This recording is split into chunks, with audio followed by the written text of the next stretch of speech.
জলপাইগুড়ি জেলার ক্ষেত্রে মোট আসনের সংখ্যা 7টি। 21-এর নির্বাচনে বিজেপি 4টি, তৃণমূল কংগ্রেস 3টি জয়লাভ করেছিল আসনের ক্ষেত্রে। 24-এর লোকসভাতেও সেই একই ফলাফল ছিল।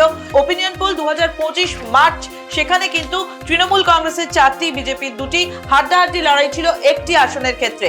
এরপর 26শে জানুয়ারিতে যে ওপিনিয়ন পোল আপনাদের সামনে এনেছিলাম, তাতে তৃণমূল কংগ্রেসের 4টি, বিজেপির 3টি, হাড্ডাহাড্ডি লড়াই ছিল না, অনেকটা ক্লিয়ার হয়ে গেছিল।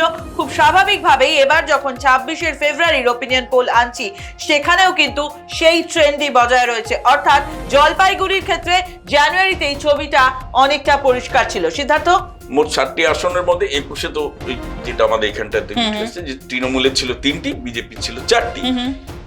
তারপরে লোকসভা নির্বাচন, জলপাইগুড়ির লোকসভা নির্বাচনটাও ইন্টারেস্টিং ছিল। তা সত্ত্বেও দেখা যাচ্ছে যে হচ্ছে সেখানটা যে বিধানসভা বাড়ি, সেখানটা তৃণমূলের হলো 3টি এবং হচ্ছে বিজেপির 4টি। মোটামুটি 21-এর সাথে 24-এ প্রায় একই। এবার ওপিনিয়ন পোলে মার্চে আমরা যেটা সংখ্যা জালি দেখলাম যে তৃণমূলের অবস্থানটা ভালো হচ্ছে, বিজেপির কিছুটা অবস্থানটা কমছে, যেটা গোটা উত্তরবঙ্গ জুড়ে কিন্তু একটা এই এফেক্টটা চলছে। তো সেক্ষেত্রে ওপিনিয়ন পোল জানুয়ারি যেটা হলো, তাতেও দেখা গেল যে হচ্ছে 4টে এবং বিজেপির একটি বাদ 3টি। কেন কিনা মার্চে ওইটাতে আমরা দেখেছিলাম যে হাড্ডাহাড্ডি লড়াই একটি ছিল।